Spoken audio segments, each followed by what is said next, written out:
Today I'm flying American Airlines business class, going from Puerto Rico to Miami. I'll be showing exactly what our experience was, from the seats, to the dining, to the drinks, and unfortunately the lengthy delays, and even a medical emergency. Our journey begins at San Juan International Airport, and after quickly making it through check-in and security, we're informed of our first delay. Unfortunately, the first of many to come. Now facing a longer delay than we expected, we decided to seek out a lounge. Now, even though we're flying business class, American Airlines doesn't actually offer any lounge access. However, the airport does have a priority pass lounge, so we decided to go check this out. The lounge was a very busy and very tiny lounge, not too many comfy seats, and a lot of people were even being turned away from these just because the place was full. There were a few soft drinks available, and there was some food that was just about edible. And that kept us going until it was time to board. We were called to the boarding gate about an hour and a half after our scheduled departure time. However, there was a further long wait to get on board as they waited for the other passengers to disembark. As soon as those passengers had disembarked, they started boarding us. Now obviously this didn't allow any time for cleaning, so we were left waiting in the tunnel for about 10 or 15 minutes whilst they did a very quick clean job. And finally it was time to get on board. Our aircraft today was an Airbus A321. Business class seats are in a 2-2 configuration, and then economy at the back is in a 3-3. We were in the front row today and quickly got settled into our seats. It's a really comfy seat, and it made a great change from what we're used to with flying in BA or other regional European airlines.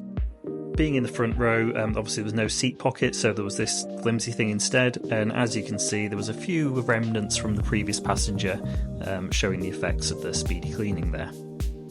The seat itself is very similar to what you'd expect from long-haul premium economy. You've got the little stand there to put your drinks on, and I thought this was a really clever use of space to have this little storage cubby underneath the armrest and a charging port, and there was also a good recline. So to keep that aircraft as cool as possible, we're going to ask all of you to please lower your window shades. So please open up your gas vents as well, so we can try to do our best to keep the cabin cool. We apologize for this inconvenience. So once boarded, we were then given another delay. This was whilst they were carrying out an inspection, and whilst that was happening, the window blinds needed to be closed and the air vents were on as well.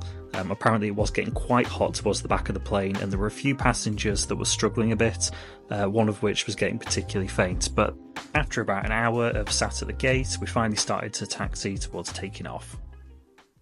Or so we thought. Just before reaching the runway, the cabin crew went sprinting down the aisle. Apparently the passenger that was struggling with the heat had fainted and was not looking great. And the crew were brilliant here, acting really quickly to go get the passenger help. They managed to stretcher them to the front of the plane, alerted the pilot, and we taxied back to the gate and got them off board. Obviously from the front of the plane we had quite a clear view of what was going on. Thankfully the passenger did seem to be doing pretty well by the time they were taken off board. And then finally, about 3 hours after our scheduled departure time, we were finally on our way. And honestly, the delay wasn't a problem at all. Obviously the delay in the airport wasn't great, but once we were on board the plane it was really comfy. We were actually having quite a nice time, and well, until the medical issue happened, and obviously then the concern is more about the passenger rather than about ourselves. Definitely helped that we had quite a long connection time on our arrival in Miami as well.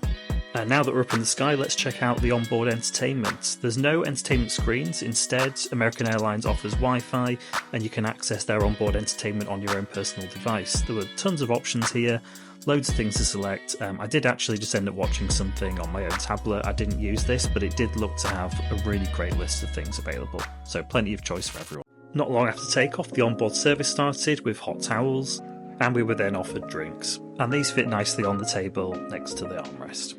As it would soon be time for food, let's get the tray table out. This is released from the armrest to the left, like so. And there's a few different options available for this. This bit flips up. I believe this is to prop a tablet or phone on if you want to balance that up. And the tray folds out the whole way as well, like this.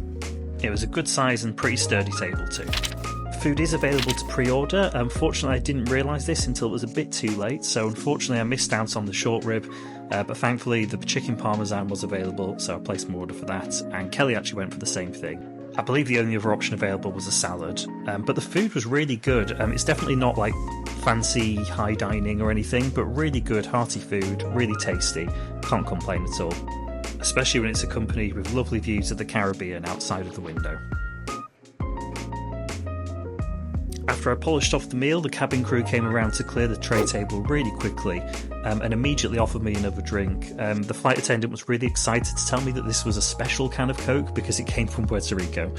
The crew in general delivered a really friendly and informal service throughout the flight. Quick stop in the loo, nothing special here, no fancy soap or anything, nothing particularly different from what you'd expect from standard economy.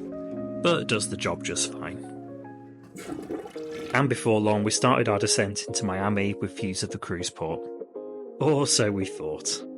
As the crew in the galley could be heard lamenting that yet something else was going wrong, our landing was aborted, we sailed back up into the clouds, took another lap around before eventually coming back down again. My overall thoughts on the flight are really positive, which is quite remarkable given the number of delays we had and things that went a bit wrong, and I think that's a real testament to the product.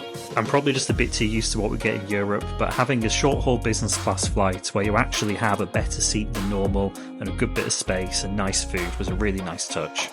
One thing that did confuse me a bit is whether or not to call this business class or first class. Now, it was ticketed a business class, but the seat, the service, the food, all of it is exactly the same as what you get on a typical domestic first class with American Airlines.